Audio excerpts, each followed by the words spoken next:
para kay Lisa, yung mga kapatid ko, para kay Papa. Para bukas, okay na. Pero hindi kami okay eh. Parang lahat ng kailangan namin. Parang ang hirap abutin.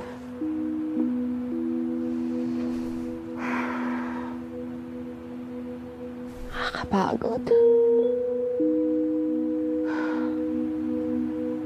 Napapagod na akong magmahal ng mga taong kailangan kong mahalin.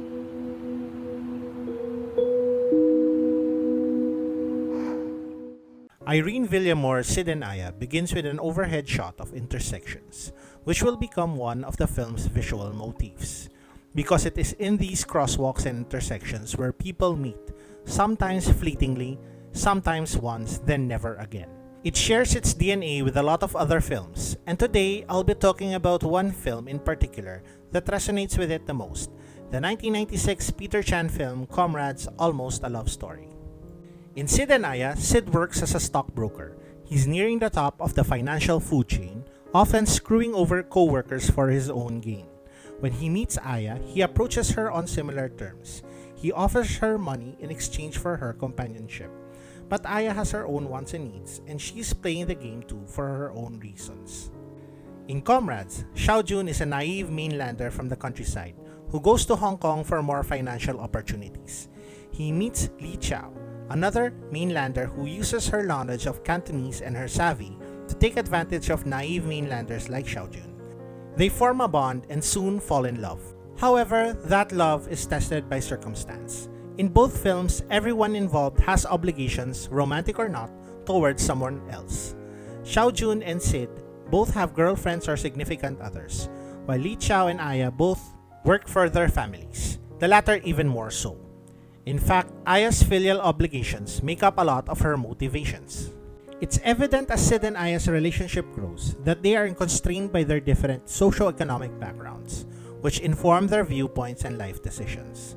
Sid has never lived for anyone else but himself, and his life and his attitude towards relationships are more open and liberal. Aya has spent all her life living in the service of others, and her filial responsibilities are a major part of the film's eventual conflict. Romances that hinge upon socio-economic inequality are a staple of Filipino storytelling.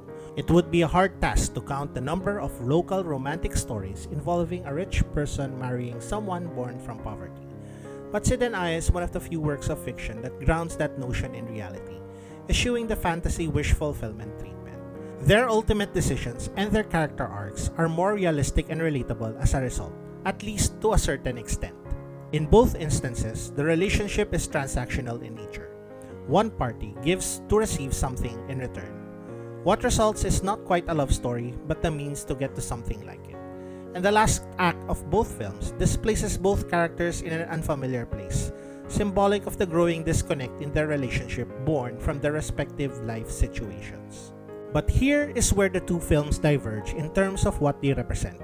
Comrades is a film where two people, unaccustomed to capitalism as a system, try to work within it, realizing at the end that such pursuits are futile, and realizing that the love that they have shared with each other is secondary to circumstance. In Sid and Aya, aside from the fundamental differences between Sid and Aya themselves, director Irene Villamore inserts something more. In Sid's case, the film emphasizes the importance of being responsible and empathic while working in a capitalist system, as seen in the subplot where he deals with his uncle. In Aya's case, the film shows the lengths to which people can go for their family, an extreme all too familiar to Filipino families.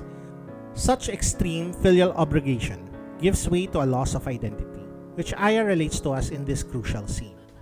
In the end, both films end with a reset of sorts, though in Sid and Aya, the outcome is a bit more ambiguous. In both cases, it strikes me as a bit naive, but they can both be seen as hopeful signs that even in situations where love struggles to bloom, luck and fate sometimes intervenes. Mahal kita hanggang